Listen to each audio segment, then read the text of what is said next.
Do you identify as an ENTJ or an INFP? You've probably heard of these acronyms before, even if you've never used Myers-Briggs tools to determine your personality type. This is the country's most popular dimension of personality, and over 2 million adults use web-based tools like this one to figure out their type of personality. Surprisingly, 89 of the Fortune 100 companies use this test for hiring and development. Welcome to Prepare Leaders, and in this video, I'll tell you about the historical past of the Myers-Briggs Type Indicator, also widely regarded as the MBTI quiz, and how it became one of the most popular key factors that determine different personalities.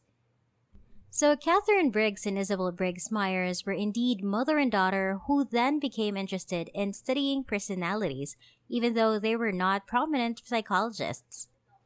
The pair intended to teach themselves about the science of personality, putting their theoretical concepts created by Carl Jung to the test. For Jung, human beings generally viewed the world through 4 distinct functions. These would be the dichotomies that we now associate with something like the test: extroverted personality versus introverted personality, ability to sense versus gut instinct, thinking versus feeling, and perceiving versus judging. When the time came that Briggs and her daughters were also trying to comprehend Jung's theories, America was deeply engaged in World War II, where women were also actively looking for a job at a remarkable rate. Briggs and Briggs Myers did believe that even if women might also understand Jung's theories and assess their personalities, they would have been able to look for jobs that would best suit their interests and personalities. So they took all the differences and devised a test which would then show them which side of their assessment a person was on, attempting to determine whether such a person was more introverted or extroverted, more likely to think or more likely to feel, has sensed or follow gut instinct, and is more perceptive or judgmental. This four-sided combination resulted in a personality type. An ENTJ, for example, is more extroverted, uses their gut feelings, seems to be more likely to think than feel, and usually judges prior to actually perceiving.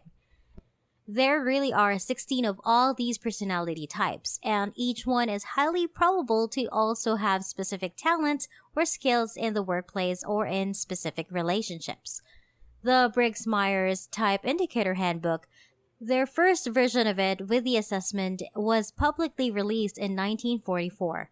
The assessment would now be tweaked over the next 50 years, and 3 different MBTI manuals would always be published. The European version has over 80 questions, while the American version has over 90.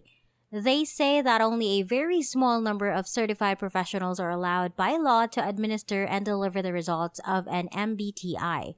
People can now assess many similar versions of the MBTI online, but without the involvement of a licensed professional, they will only receive a close guess of the result.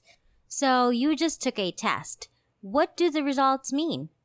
You tested positive for ENTJ, but what does that mean? To examine the Myers-Briggs Type Indicator results, we must first better understand Carl Jung's belief systems about it and how humans interact with the world, as well as how Briggs explained away his work. Jung developed a theory of how people respond to new experiences and process information through extensive observation and introspection. Actually, he didn't use a lot of specific studies, and this is true. That is frequently raised by critics of this personality quiz, but his work established him as one of the most influential minds of his time, and it certainly provides insights about whether we interact with one another in our world. Jung's theory and Briggs' work answer critical questions about how we seek out and observe experiences. And they do so through 4 dichotomies. Our personality types are the results of those dichotomies. And before we continue with our next pointer, I'll be giving you time to subscribe to the channel, hit the like button, and turn on the notification bell to be notified every time a new video is uploaded. So let us go back to the video and continue to investigate these questions and also what they actually show about your personality. Number 1. Where do you get your energy? The first question pairs with the dichotomy of extroverts and introverts, which is a hot topic in the study of personality psychology.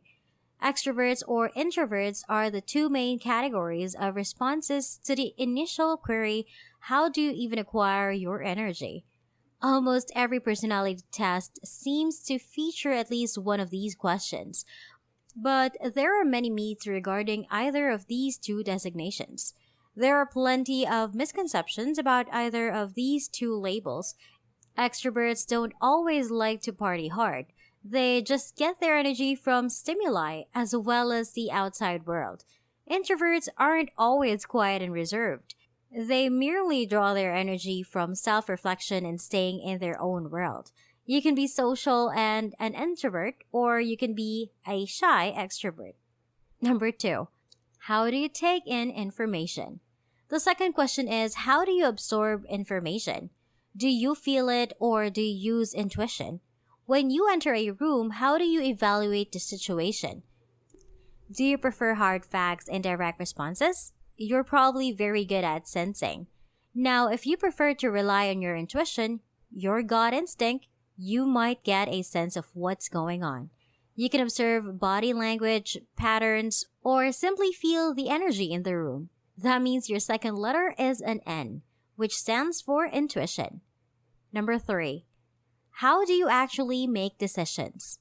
So the third question is, how do you actually make decisions? When you have to take action, do you think or do you feel?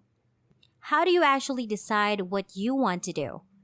If you are the kind of person who weighs the pros and cons of a choice and uses logic to decide, your thinking skills are probably strong. However, if you frequently follow your intuition and base decisions on the feelings you are experiencing, you may have been given a little higher score for feelings. Number four, how do you organize your world? 4. Do you want to use judgment or perception to organize your world? Do you make plans in advance or do you let things happen as they may when organizing a trip?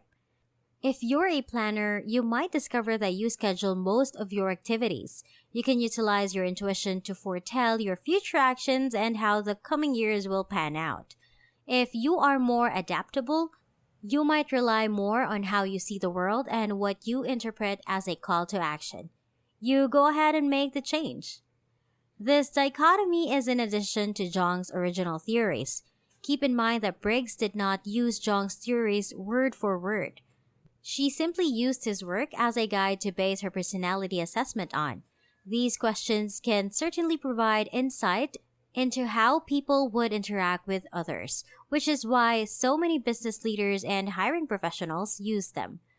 More research is needed to determine how different personality types interact with one another, and how many of each type should be hired for a productive workplace. Not all of your employees should be extroverts, and not all of them should be introverts either. And that's all. So, what is your personality type? Let us know in the comment section below. I hope you guys have enjoyed this video. Make sure to give it a big thumbs up and turn on the notification bell so you'll know when I upload new content. Leave a comment down below if you have any questions. Be sure to subscribe if you haven't yet. And I'll see you all in my next video.